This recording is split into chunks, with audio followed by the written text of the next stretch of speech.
Alright, let's settle one of IT's biggest debates. Certifications versus hands-on experience. I've met plenty of folks who've nailed their CCNA or bagged a Fortinet cert, but get shaky when a switch goes down in the wild. Don't get me wrong, certs are great. They show you've got the fundamentals and you're serious about your craft. But when you're knee-deep in a real network outage, that piece of paper alone won't save you. Here's what I've learned. Real issues never show up exactly like they do in the study guides. A FortiGate cluster upgrade blowing up? You won't find that on a practice exam. Tech is always changing.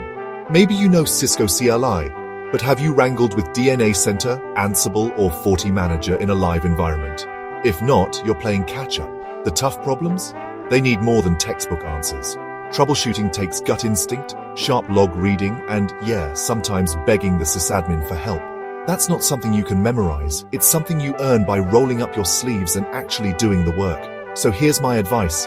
Grab the certs, but don't stop there. Break things in a lab. Deploy that firewall in the real world.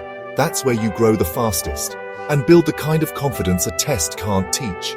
If you've ever been thrown into a live Cisco or Fortinet environment, you know exactly what I'm talking about. What's your take? Did hands-on work teach you more than your certs? Let's debate in the comments.